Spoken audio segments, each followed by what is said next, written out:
จิ้นที่รอคอย นี่จะบอกว่าดิฉันไปไหนมาไหนมานะทุกคนถามเมื่อไหร่นะ จะมีณเดชน์ยาย่าณเดชน์ยาย่าอยากแบบว่าคู่จิ้นแบบดูแลจิกหมอนเนี่ยจิกให้ฟินไปเลย จะบอกเลยว่าไม่ใช่แค่จิกหมอนคู่นี้จะถึงกับขั้นหมอนขาดเลยทีเดียวเอาสิจัดเลยคุณจะได้จิ้นสมยังใจที่รอคอยแน่นอนนะเอาเลยไหมคะเอาสิคะณเดชน์คุกิมิยะและยาย่าอุรัสยาค่ะ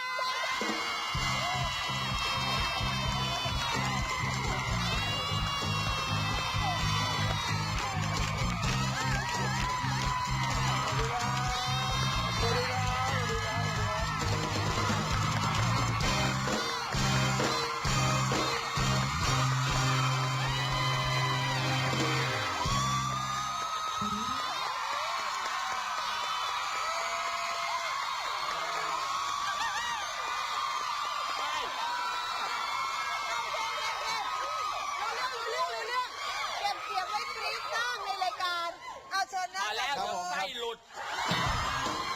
เชิญค่ะคือมากันเต็มสตูดิโอจริงๆแน่นทุกตารางนิ้วไม่มีที่จะยืนแล้วอ่ะฉันจะเริ่มแล้วนะเอาเลยเอาแบบไม่ยั้งอ่ะจัดไปเบาๆก่อนคู่นี้เป็นคู่จิ้นสถานวงการตั้งแต่ร่วมงานกันเรื่องแรกเลยก็คือตอนนี้ล่าสุดก็มาถึงเรื่องที่4แล้วก็คือรอยฝันตะวันเดือดรู้สึกยังไงคะที่ตอนนี้กระแสคู่จิ้นแบบเฮ้ยนับวันแบบมันยิ่งรุนแรงอ่ะก็ดีใจนะครับก็ต้องขอบคุณแฟนทุกคนนะที่แบบว่าได้แบบว่าติดตามหรือว่าให้กำลังใจผลงานมาโดยตลอดครับผมตื่นเต้นมากผมไม่ได้มาออกรายการไม่ได้มาออกรายการนานหรือว่าไม่ได้มาออกรายการคู่ยาย่านานแล้วค่ะทั้งสองอย่างครับทั้งสองอย่างครับนะคะคุณนั่งห่างเกินไปหรือเปล่าคะจับกล้องมันจับไม่ถนัดนะคะโอเคหรือตามใจที่ไหนตามใจที่ไหนนั่งห่างแต่ขอให้สังเกตบอดี้แลงยังไงเข้าหากันไหนช่างสังเกตนะเธอเอาล่ะคำถามต่อไปอันนี้ก็เป็นคำถามที่แฟนคลับอยากรู้เหมือนกันเจอกันครั้งแรกคุณรู้สึกต่อกันอย่างไรคะที่ผมเจอเขาก็คือตอนที่ไปแคสสี่หัวใจขุนเขานะก็คือบทดวงใจคณีนะครับผมก็ได้มีโอกาสได้เจอน้องวันนั้นที่เท่าที่จำได้เนี่ยคือผู้หญิงคนหนึ่งผมยาวใส่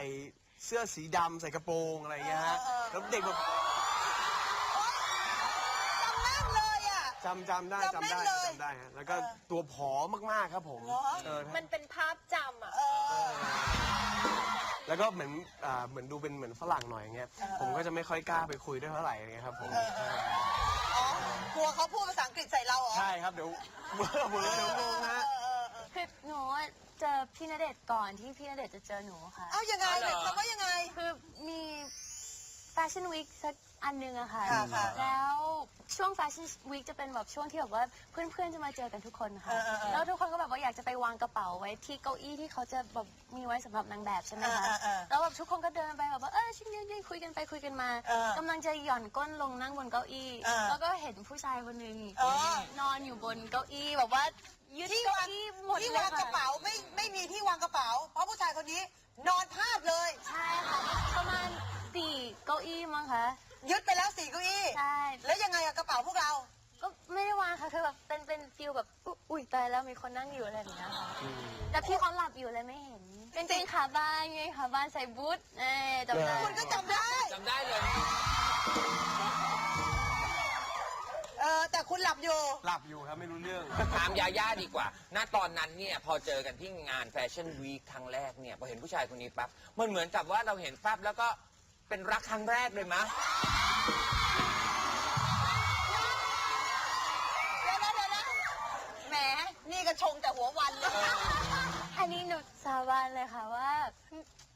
ไม่ได้สังเกตหน้าค่ะหน้าเป็นยังไงคือจำแต่เห็นหน้าไม่น่ามองใช่ไหมถ้าเขาไม่ได้หลับก็อาจจะไม่ใช่ค่ะแต่เขาหลับอยู่ค่ะแล้วแบบหนูแค่จำได้อย่างเดียวว่าใส่กางเกงขาบานใช่ยังมีคนใส่กางเกงขาบานที่ทุกรูปอยู่ในบ้านก็เลยจำเขาได้ แต่ว่าณเดชน์นี่ไม่ได้เห็นยาย่าในสายตาเลยเหรอวันนั้น ก็มันหลับตาอยู่ ไม่เฮ้ยมันต้องอย่างทำเดินแบบสิตอนเดินแบบตอนที่แต่งหน้าอะไรเงี้ย ก็เป็นน้องคนหนึ่งที่ก็หน้าตาน่ารักนะครับ แต่ว่าเราก็ไม่ได้แบบว่าไปอะไร เพราะเราอยู่กับเพื่อนอยู่พี่หมากพี่บอยตอนแคสติ้งฮะใช่ครับแล้วก็แต่ก็ไม่ได้คุยคุยอะไรกับเขา หนูไม่ได้เป็นลิงค่ะ เอาเป็นไงคะ หนูจำได้ว่าอะไรอีก โน้โน้ คิมเบอรรี่เขามาออกแล้วเขาบอกว่าที่เขาคุยกับพี่หมากเพราะว่าพี่ณเดชน์ไม่ไหวเลยค่ะ วิ่งไปวิ่งมาซนเหมือนลิงเลยค่ะเนี่ยเขาบอกว่าอย่างนี้ อันนั้นตอนที่เริ่มทำงานด้วยกันแล้วค่ะคือวันที่แคสติ้งอะค่ะหนูจำได้ว่าแบบคนนี้ทำไมมันเก๊กจังเลย อ๋อเหรอเขาดูเก๊กๆเหรอ คือเขาไม่มองหน้าไม่มองแบบเขาจะแบบ นั่งอยู่เนี้ยเหรอ เหมือนคือเขาจะนิ่งๆอะค่ะ เหรอ แล้วก็แบบผอมๆหน้าแบบส่งนิ้วอะไรอย่างเงี้ยค่ะ เหมือนในละครไงที่แบบนางเอก แต่ เจอ ไม่ พระเอ ช ก อบแรกๆจะไม่ถูกชะตา แต่สุดท้ายก็จะรักกัน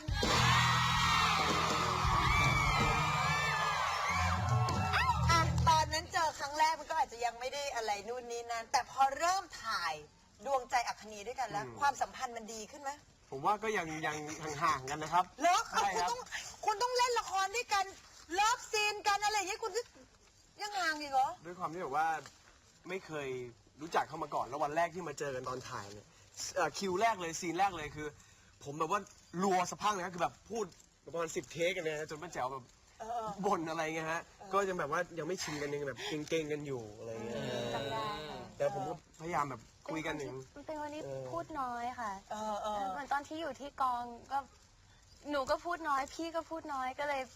ก็เลยยังไม่สนิทกันสัก ใช่ ที ค่ะก็พยายามคุยว่าพี่เป็นยังไงบ้างคะอ๋อครับพี่วันนี้นั่งรถตู้มาใช่ไหมคะอ๋อครับพี่ห้องนะคะครับแค่เนี้ยค่ะ อ๋อเราก็พยายามชวนเขาคุย ผมก็จะคุยฮะผมก็คุยกับเขาเหมือนกัน คุณถามว่าอะไร กินข้าวหรือยังอะไรเงี้ย เออ นั่งไหมก็ยื่นเก้าอี้ให้อะไรเงี้ย โอ้คุยกันแค่เนี้ยถามอยู่นะมีข้าวอยู่3 มื้อถามอยู่วันละ6 ครั้งอ่ะ เดี๋ยวก่อน กินหรือยังกินกันอยู่นั่นน่ะ มันยัง แล้วเมื่อไหร่จะกินกันล่ะเนี่ยฮะ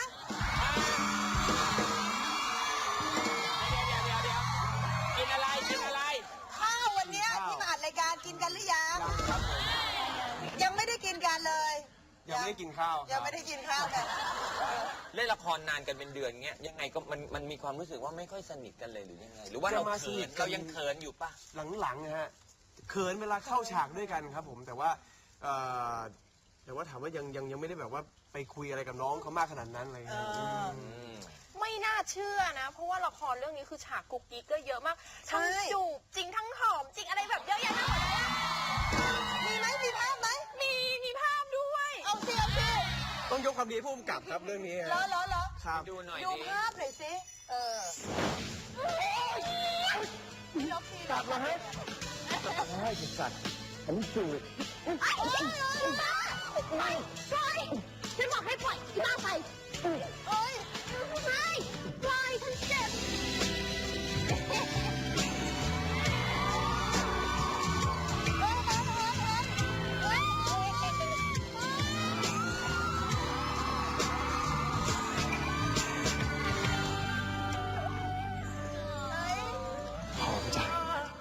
ฉันจะทำให้เธอไม่เสียน้ำตา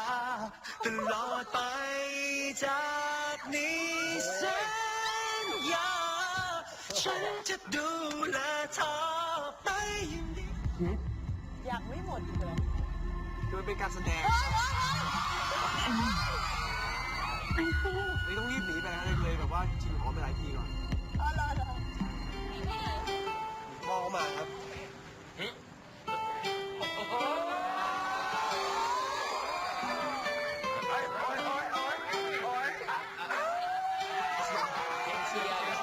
ความต้องการโดยไม่สนใคร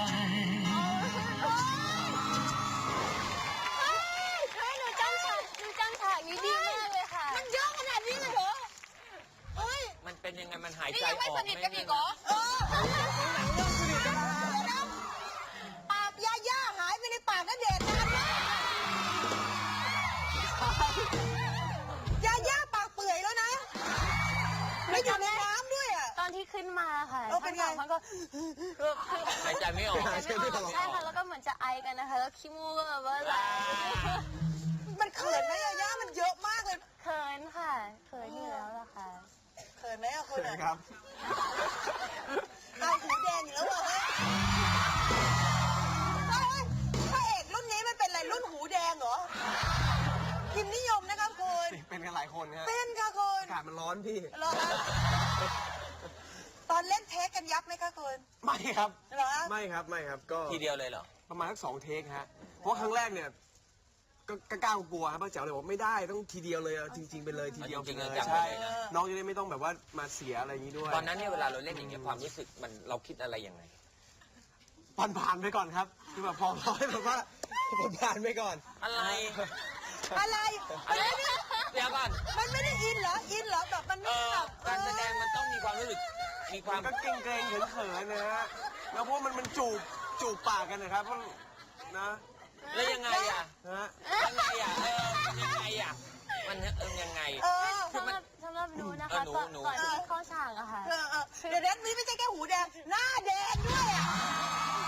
คอแดงอีกโอ้ตายนี่ไม่ได้คิดอะไรนะทำให้มันผ่านๆไปเท่านั้น เอ เอ อง ไม่เพราะว่าตามหลักแล้วเนี่ยการเป็นนักแสดงเนี่ยเวลาเราจะแสดงอะไรเนี่ยมันต้องมีความรู้สึกจริง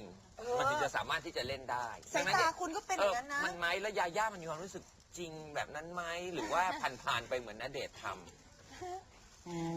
ผมว่านะ ตอนที่อ่านบทก่อนที่จะมาเล่นนะคะก็คือระหว่างอ่านหนูก็จะแบบต้องเล่นฉากแบบนี้ได้เหรออะไรเงี้ยคือจะพยายามแบบว่าให้มันออกจากซิสเต็มตั้งแต่ตอนที่อยู่ที่บ้านเนาะ ำ อ่านแล้วก็แบบพยายามจินตนาการแล้วก็อุ้ยจิกหมอนแล้ว อ๋อหนูก็เดี๋ยวนะ เตรียมตัว หนูก็จิ้นของหนูไปเรื่อยๆเองเนี้ยเหรอเออ เตรียมพร้อม เตรียมพร้อมไว้ก่อน เห็นไหมดูสิทาง เอ นา อง เอก เขา เขา ไม่ เตรียม เตรีย พ ม ร้ พ อ ร้อ ม ม ครับ พระเอ เขา ก ไม่ อะ เตรียมอะไรไปเลยเหรอหรือไง เตรียมในใจไหมครับ เตรียมใจไป ครับผม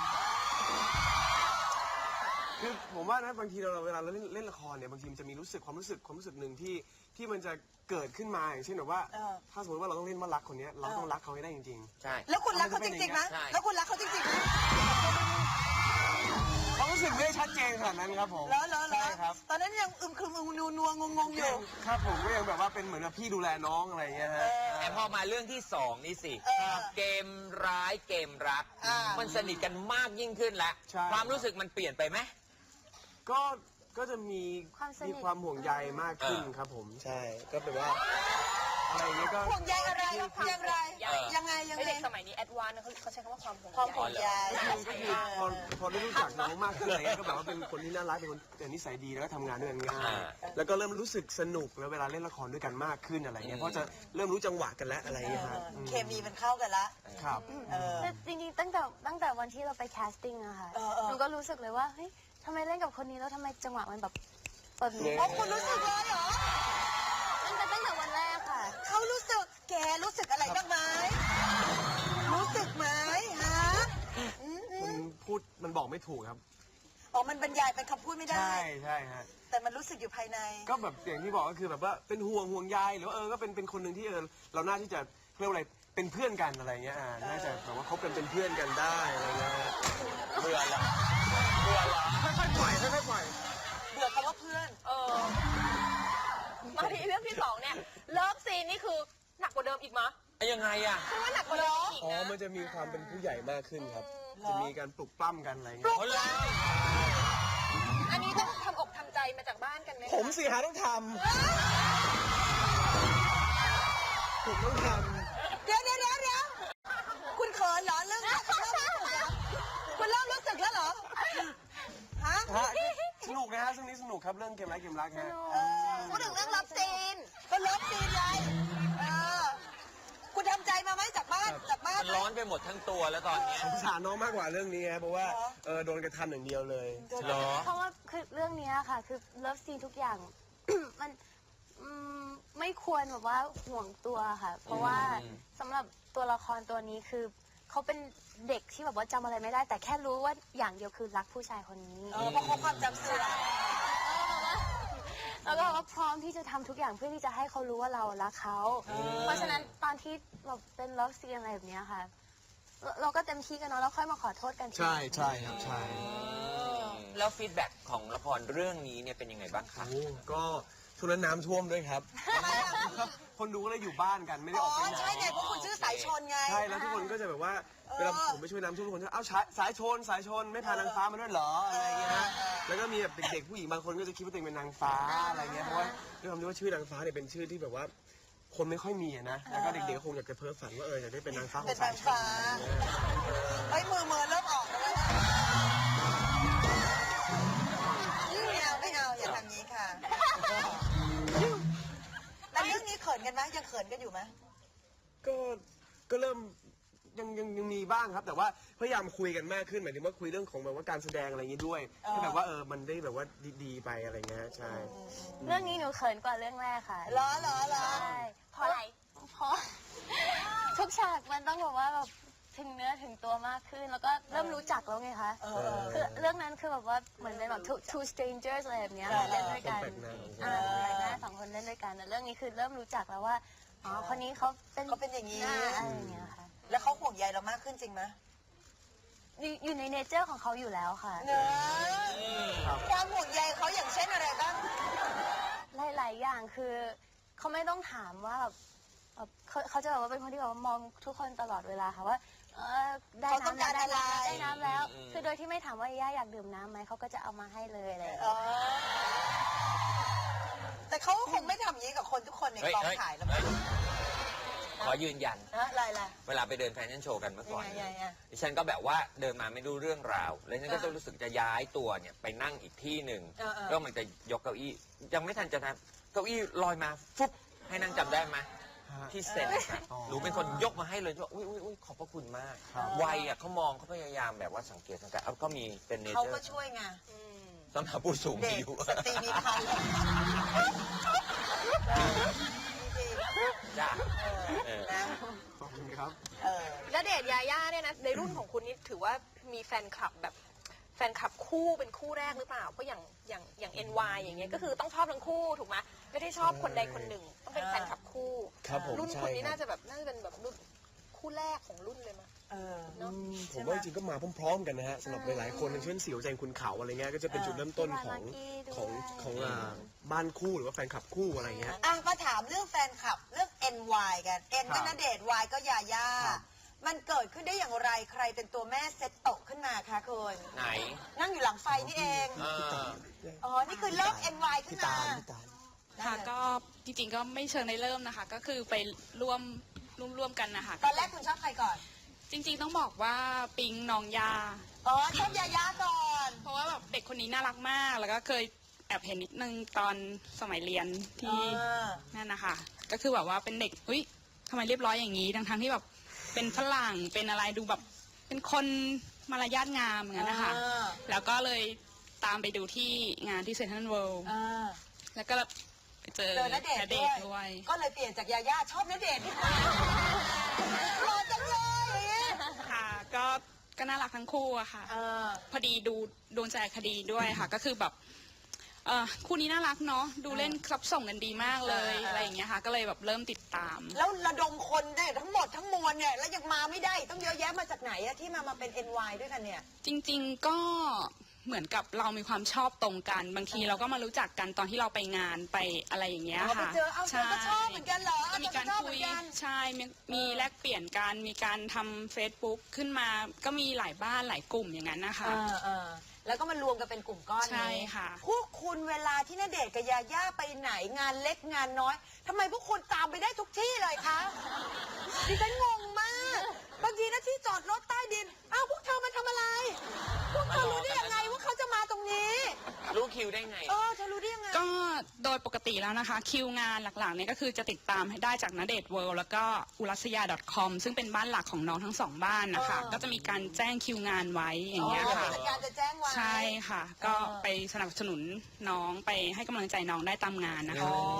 เข้าใจละ เป็นอย่างนั้น แล้วเคยมีไหมตามไปดูนอกเหนือจากเวลางานน่ะ เขาไปไหนกันนะอย่างเงี้ย ก็มีบ้าง นี่เธอไปเจอเขาที่ไหนกันบ้างอะที่ไหน ไปวัดค่ะ ไปวัดโอ้ ก็ โ อื่นมีอีกไหมที่อื่น ตามสตูดิโอก็มีค่ะ เวลาไปถ่ายงาน น้องถ่ายงานก็ไปรอบ้างอะไรอย่าง ไป เงี้ยนะ ถ่าย คะ งานเขามีแอบไปเที่ยวกันไหมเธอ ลงหนังอะไรอย่างงี้ไหมเธอเคยเจอไหม อันนี้ต้องถามน้องมั้งคะอัน ไอ นี้ เดี๋ยว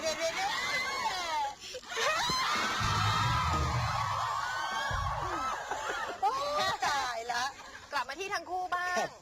ยิ่งเล่นละครด้วยกันเยอะๆนะมันก็ต้องสนิทกันใช่ป่ะแต่ว่าจริงๆแล้วเขาบอกว่าณเดชน์เนี่ยเขามีวิธีจีบไม่ใช่วิธีละลายพฤติกรรม เหรอ ให้แบบมันสนิทกันมากขึ้นอะไรเงี้ย เหรอ ทำไงอ่ะ อ๋อก็อย่าเรียกว่าอย่างนั้นเลยครับ ก็คือก็แกล้งหรือว่าอะไรอย่างเงี้ยฮะ แกล้ง แกล้งไงจะแกล้งมากกว่า อ๋ออย่างนี้ใช่ไหม อย่างเงี้ยแหละแกล้ง เวลาที่จะรักกันเนี่ยเนาะมันก็ต้องมีการแกล้งกันก่อน เออแกล้งอะไรบ้าง คุณโดนอะไรบ้าง โอ้โห โอ้ย ก่อนหายใจนานเลยอะ สารพัดเลย สารพั ค่ะ ด ทุกอย่างเลยค่ะที่เขาคิดได้ในณจุดนั้นค่ะ เออ ทำให้หนูล้มหลายรอบมากเลยค่ะแบบต่อเข่าอะค่ะยังไงเขาเรียกว่าอะไรอะคะ อ๋อที่เรายืนอยู่แล้วเขาก็เอาไปทำอีกไหนๆลองทำดิไหนลอง ที่ ทำ ยืน ดิ ยืนขาตึง ก็อย่างเงี้ยแบบ ยืนอยู่อย่างนี้แล้วคุณทำไงเนี่ยเธอนี่เป็นคนเลวจริง อันนี้บอกยังเบานะฮะ อันนี้เบาที่สุดแล้วค่ะ ๆเหรอนี่ ไม่ เบา งั้น ที่ ก้าน สุด คอเหรอ หนักไปฮะ แล้วเขาทำอะไรอีก อ๋อเรื่องของไผ่ลมหนูว่าพี่ณเดชน์เขาถนัดอยู่แล้ว รักใครก็ตดใส่เขาเลอใส่ตดใส่ มันเหมือนสนิทกันเนาะอย่างเงี้ยเนาะ เออ ถึงได้ ใช่ครับ ทำ เพราะ ใช่ไหม เล่นละครมาด้วยกันหลายเรื่องเลยครับ อย่าสนิทกับพี่นะพี่ไม่อยากสนิทเลยพี่ได้จริงๆเลย เอาคืนบ้างไหมลูกยาย่า คือในหัวหนูนะคะโอ้โหหนูเอาคืนจนเขาร้องไห้กิ้งอยู่บนพื้นเลยล่ะค่ะ จริง แต่ในหัว ในหัวค่ะเพราะว่า ทำไมอะยาโถน่าสงสารอะคือหนูทำได้แค่คิดเหรอ หนูอยากทำนะคะ แต่หนูกลัวว่าถ้าหนูทำไปแล้วเขาจะเอาคืนหนักกว่าเดิมค่ะ อ๋อเรากลัวเขาด้วยเลยด้ว ใน ย ในหัวหนูคิดอะไร เออ อะ เออเดี๋ยวพูดมาสิพูดมาเออ ไม่ก็ทุกอย่างที่เขาทำหนูอะค่ะหนูแบบ หนู ว่า อยากเตาะกลับอย่างเงี้ยเหรอ อยากตอบกลับแล้วให้พี่เขาล้มบ้างอะไรอย่างเงี้ย เอาไหมเอาสิเอายืนสิ ยืน ทำเป็นไม่รู้ มันเป็นยืนขาตึง ขาเติ ตัด ม ตัด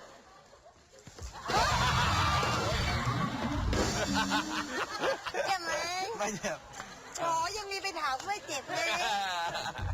แล้วทำอะไรอีกเขาทำอะไรอีกอยากรู้ว่าโดนแกล้งอะไรอ่ะ คือมีอันนึงที่หนูแบบที่พี่เขาทำแล้วแบบหนูแบบโกรธถึงที่สุดเลยค่ะ กดมากเลยที่กด โก เจ็ ร บ ธมากจนหนูไม่คุยด้วยแบบ2 อาทิตย์อะค่ะ เหรอ แล้วเขาก็ไม่รู้ตัวด้วย ไม่ นะคะ รู้อีกเรื่อง ไม่รู้ด้วยว่าคุณทำให้เขาโกรธ รู้ตอนที่บอกไงคะเขาทำบ่อยค่ะ อันนี้คือชอบเคี้ยวหมากฝรั่งใช่ไหมคะแล้วก็ทำเป็นแบบ อ๋อทำเหมือนว่าจะ จะ ถุยออกมา ใช่ค่ะแล้วบางครั้งก็ชอบเอามาแล้วก็มาถูแขนอะไรอย่าง เหร เงี้ย อ ทำไมคุณเป็นคนอย่างนี้ล่ะ เป็นคนชอบแบ่งปันค่ะ เอาที่เคี้ยวแล้วมีน้ำลายแล้วมาถูแขนเขา หรือว่าก็แบบเอามาใกล้หน้าไว้อะไรอย่างเงี้ยค่ะแบบ เหรอ นี่แต่ว่าคือครั้งนี้เหมือนแบบเขาน่าจะ มันพลั้ง accident มันพลั้งมือไปมัน ทำไมเกิดอะไร แล้ว ขึ้ ไง น พี่เขาก็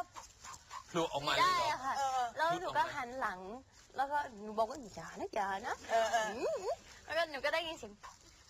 อีกรอบหนึ่งแต่หนูก็ไม่ได้สังเกตอะไรค่ะหนูก็แบบว่าเดินกลับบ้านแบบทำงานต่อไปเรื่อยๆหนูกลับบ้านค่ะแล้วอันนี้คือแบบว่าตั้งแต่เช้าจนถึงหนูกลับบ้านถ่ายละครแล้วก็ถึงพัทยานะคะหนูกลับบ้านพัทยานะคะหนูก็แบบว่ากำลังจะสางผมกำลังจะสระ ติดอยู่บน ห หั นู ว ก็ฮะ จริงเหรอ มีอะไรอยู่ในผมหนูเหนียวหนูก็เลยแบบว่าพยายามเอาออกค่ะ แต่สรุปแล้วคือมันติดทั้ง ติดเลยเหรอ ติดหมดเลย ติดหมดเลยแล้วแม่ก็เอาหวีมาพยายามดึงออก แม่ต้องมาช่วย แล้วหนูว่าร้องไห้ค่ะร้องไห้เพราะว่าแค้น โถ มันมีเอาออกเร็วออกเร็ว สรุปแล้วไม่ออกค่ะหนู แล้ว ต้อง ไง ตัด ต้องตัดผม ตัด เหร ผ อ มตัดไปเยอะไหม ก็ช่อนึงเหมือนกันนะคะตัดเลยอะค่ะ ตอนนั้น คือ น่ะ มันติด ที่ ตร คุ ง ณ โคนหรือว่าตรงปลาย ติดตรงโคนค่ะ อุ๊ย ตรงที่ ก็ ห ตั นู ด เป็นหัว สำนึกไหมสำนึกไหมสำนึกบ้างไหม รู้สึกว่าโอเคตัวเองพลาดไปครับคือ พลาดไปคือไปโดนหัวเขาจริง ๆ ใช่ไหม พลาดไปโดนหัวเขาครับผม แล้วตอนที่คุณพูดออกไปโดนหัวเขาทำไมไม่บอก ไม่บอก แก อ่ะ บอกตั้งแต่ต้นตั้งแต่นั้น ทางตรงนี้อ่ะ ทำไมอ่ะ ทำไมคุณไม่พูด ผมจำได้ว่าจริง ๆ แล้วเนี่ย ผมพยายามจะเอาออกให้แล้วด้วยซ้ำนะ ฮะ เอาออกตอนไหน แต่เขาเดินไปแล้วอ่ะ อ้าว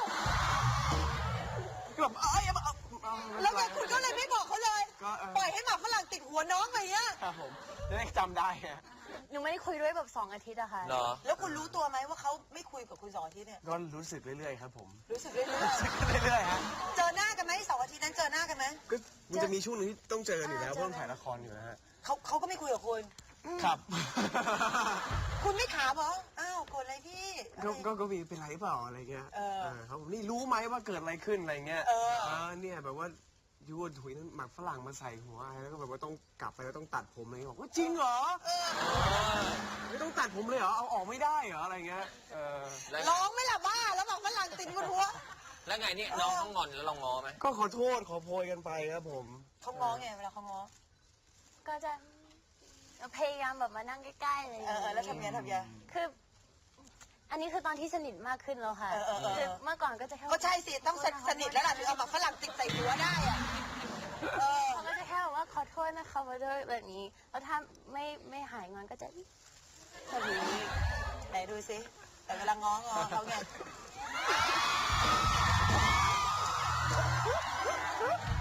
ง้อเหรอ นี่คือท่าง้อ แล้วหายไหมหายไหมอ๋อเป็นแมว เป็นแมว ถ้าโกรธมากๆก็จะแบบว่าใช้เวลาค่ะ ให้ง้อแบบนี้สักเรื่อยๆก่อนค่ะ แต่ถ้าไม่โกรธมากก็แป๊บเดียวก็หายค่ะ อ๋อ ความจริงเราก็อยากให้เขาง้อนานๆใช่ไหมล่ะงิ้วเนี่ย ถึงแม้ว่ายาย่าเขาจะโดนแกล้งบ่อยๆนะแต่ว่าก็รู้จุดอ่อนของณเดชน์เหมือนกันใช่ไหม เหรอ นางมี รู้ จุดอ่ ค่ะ อน รู้ เหรอจุดอ่อนนั้นคือ อั อะ น ไร นี้หนูมั่นใจว่าไม่มีใครรู้ค่ะ อ๋อแน่ เป็นผู้ชายที่ค่อนข้างสำอางค่ะ อ่า จริงเหรอ มีคนถามว่าจริงเหรอ เป็นคนที่เป็นห่วงสภาพปากของตัวเองอะค่ะ ทำไมอ่ะ คือเหมือนแบบจุดอ่อนของพี่เขาคือถ้าเขาปากเหม็นค่ะ เหรอ ก็เลยหนูบอกว่าพี่ณเดชน์บอกว่าผมยุ่งนะพี่ณเดชน์ขี้ตาพี่ณเดชน์แบบมีอะไรติดหน้า ไม่เฉยๆเขาก็ไม่เป็นไรแต่ว่าถ้าเราบอกกับพี่ณเดชน์คะปากเหม็นเขาจะ เฮ้ยจริงเหรอ แล้วก็ไปหาคนข้างเราพี่ผมตัดจริงหรือเปล่าอะไรเงี้ย เหรอ จริงค่ะ อย่างนี้เลย คือมันสำคัญนะเพราะว่าปากเราต้องใช้เล่นละครต้องพูดคุยกับนางเอกคุยกับคนนู้นคนนี้ ปากก็เอาไว้จูบนางเอกด้วย ใช่ครับผมถ้าปากเราเหม็นเนี่ยใครอยากอยู่ใกล้ไม่มีหรอกครับผมนี่ก็จะแบบเป็นเรื่องที่แบบต้องกังวลตลอดเวลา ทุกหลังมื้ออาหาร ทุกเช้าบางทีแปรงตอนตื่นมาตี 5ไปถึงกองละคร7 โมงก็ต้องแปรง แปรงอีก ใช่ครับ เว้ยแต่มีอีกหนึ่งอย่างนะคะ อะไรอีก อีกหนึ่งอย่างที่แบบว่าจุดอ่อนของพี่ณเดชน์ค่ะ คือหัวไหล่เอ้ยอันนี้ สอง เอโบ เอลโบ ข้อศอก คือ ทำไม หนูสังเกตว่าพี่ณเดชน์เขาแบบตั้งแต่เรื่องแรกนะคะเขาจะมีกระป๋องครีมค่ะ กระป๋องครีม ใช่ค่ะเขาก็จะแบบว่า ทาตลอด อ๋อเหรอ ทาศอกเขาเนี้ย มัน เหรอ ก็ไม่ได้เรียนอะไรก็แบบว่าทาอย่างนี้อะไรอย่างเงี้ยแบบเบาๆอย่างเงี้ย เพราะว่าแล้วหนูก็ ไม่ได้ แล้วพี่เขาก็จะถามหนูตลอดเลยว่าย่าทาไหมหนูก็แบบว่าทำไมเขาชอบถามหนูว่าย่าทาครีมที่ศอกไหม หรือว่าศอกเราด้าน อะไรล่ะ คือ ทำไม แบบผมเป็นคนที่แบบไม่ชอบผิวแห้งใช่ไหมครับเพราะฉะนั้นเวลาถ้าว่าผมเจอใครที่แบบผิวแห้งเนี่ยผมก็จะแบบพยายามย้อยให้เขาแบบทาครีมไม่ ทาให้หน่อย ผิวแห้ง ทาหน่อย ซึ่งข้อศอกเนี่ยมันจะเป็นจุดที่เวลาถ้ามันแห้งเนี่ยมันจะเป็นสีขาวใช่ไหมมันจะมันจะเหมือนเราช็อกมาถูอะฮะซึ่งแบบเห็นแล้วอดเห็นไม่ได้แบบไม่ได้ก็จะบอกว่าอีกอย่างนี้ต้องทานะอะไรอย่างเงี้ยเพราะแบบ แล้วหนูก็ คน ถาม ดู ว่า ไม่ได้ ทำไมเขาบอกว่าถ้าข้อศอกไม่สวยนะเดชน์จะไม่รัก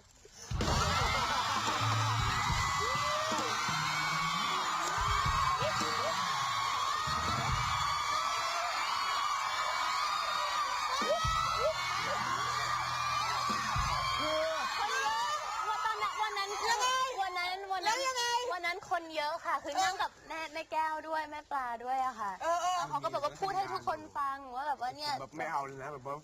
ถ้าผู้หญิงแบบว่ามีศอกด้านเนี้ยผมไม่เอานะเพราะว่ายังไง แล้วไง พอยาย่าฟังดังนั้นปุ๊บ เอามาค่ะพี่ ประมาณ 4-5 ผู้หญิงในห้องนั้นนะคะ ทากันใหญ่เลย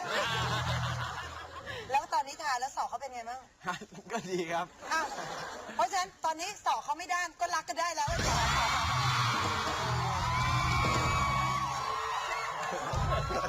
ยาย่าบอกเลยบอกว่า พี่ชายทั้ง2 คนของหนู ดูแลเทคแคร์ไม่ดีเท่าพี่ณเดชน์เลยค่ะ จริงเหรอ จริงค่ะหนู อ้าวแล้วแต่ขณะที่เขาแกล้งเราด้วยเขาก็เทคแคร์เราด้วยเหรอ นั่นน่ะสิคะหนูลืมว่าเขาแกล้งหนูเยอะเหมือนกัน แต่ ไม่ บอก แต่ ว่า ว่า คุณหารออกมาแล้วคือเขาเป็นคนที่เทคแค แคร์คนดีอยู่แล้วอะค่ะ เหรอ ใช่ อย่างเช่นอะไรที่เขาทำแล้วเราประทับใจ ก็ทุกอย่างนะคะ คือเหมือนแบบในสิ่งที่เรามองข้าม เขามองเห็นนะคะ อย่างเช่น เหมือนแบบทุกครั้งที่ออกงานนะคะ แล้วหนูนั่งแบบนั่งไม่เรียบร้อยเขาก็จะ อะไรนะ ไม่ได้แรงขนาดนั้นป่ะ อ๋อเหรอเขาก็จะมาอย่างนี้เลยเหรอ ใช่ค่ะหรือไม่ก็แบบว่าขอผ้าให้คนอื่น แล้วหนูรู้ตัวอีกทีคือผ้ามาวางไว้บนตักแล้วอะไรอย่างเงี้ยค่ะ อ๋อ มาขอผ้าของให้คนอื่นเนี่ยเอามาวางให้ยาย่า ใช่ อ๋อ นี่เคยดูแล ครับก็บางทีแบบว่าไปถ่ายละครอย่างเงี้ยบางทีมันก็ต้องดูแลกันด้วยครับเพราะว่านะฮะเพราะว่าเขาเป็นผู้หญิงด้วยอะไรเงี้ยใช่ก็ต้องดูแล ซึ่งเราก็มีหลักฐานการดูแลเทคแคร์ของณเดชน์ด้วย เหรอ มีรูปเลยเหรอ ไหนดูสิ ถังลมหาย นี่ธรรมดา เอ้ย ปกติฮะ โอ้ระวังนะจ๊ะอะไรอย่างเงี้ยเออ เขาจะลงจากท่อนไม้มันสูงมากครับก็เลยแบบว่าพยุงกันหน่อย อ๋อ อันนี้ อันนี้อะไรอ่ะ อ๋อ รองเท้า อันนี้พยุงครับเพราะว่าน้องใส่ ห ส้ นู น ไม่สวยฉันเก็บไว้ดูคนเดียวดีกว่า อะไร อ้าวเธอจะมาอย่างนั้นนะ ขนาดไหนอ่ะ อันนี้ใครแอบถ่ายอ่ะ อะไร เดี๋ยวนะนี่ยืนอยู่บนเวทีที่วัดดิ ใช่ครับ แล้วยังไงคะ ต้องมีประคองเหรอคะคุณ อันนี้ต้องถาม อ๋อ คนข่าวว่าอันนี้ พี่ เป็ เขา นโม กำลัง เมนต์ บอก ไหน ว่าให้หนูอะออกลงเวทีได้แล้วลงเวทีได้แล้ว เดี๋ยวล้ม อ่ะถามแฟนคลับดีกว่า เขาดูแลกันขนาดไหน ขนาดมากกว่านี้ไหม หรือว่ายังไง ก็อย่างที่น้องบอกอะค่ะ ว่าดูแลเรื่องกระโปรงอะไรเงี้ยถ้าน้องใส่สั้นก็จะแบบผ้าแบบเวลาน้องจะลุกจะยืน ก็ดูว่าโปไหม ให้คนแบบหาผ้ามาคลุม หรือถ้างานไหนใส่กระโปรงยาว อย่างเดินลงบันไดอย่างไปงานรับรางวัลเงี้ย เด็กก็จะแบบจับมือน้องเลยแบบลงบันไดมา ถ้าหนาวให้คนหาเสื้อมาให้คลุมให้น้อง รู้ได้ยังไงว่าเขาหนาวอะคะคุณ ฮะ คุณรู้ได้ไงคะว่าเขาหนาว เขาแบบ เหรอคะ แล้วอะไรอีก อย่างงานรูปงานบุญเมื่อกี้ค่ะ มีโบหลุดก็ผูกโบให้น้อง ผูกโบให้ด้วย โอ้ยตาย จำไม่ได้เหมือนกัน ทำเยอะจน สัง จำไม่ได้ เกตตลอด เกด ใครมีอะไรเสริมไหม พอดีในน่าจะเป็นโฆษณาด้วยกันมั้งคะ น้องณเดชน์ก็จะแบบน้องทำผมให้น้องแบบว่าให้ดูให้เรียบร้อยก่อนเข้าอะไรฉากอะไรอย่างเงี้ยค่ะ ค่ะ ดูแลเส้นผมยันปลายเท้าอะค่ะ ช่วยช่างผมสางผมน้องเฉยๆวันนี้ผมทำเสร็จแล้วอะไรเงี้ย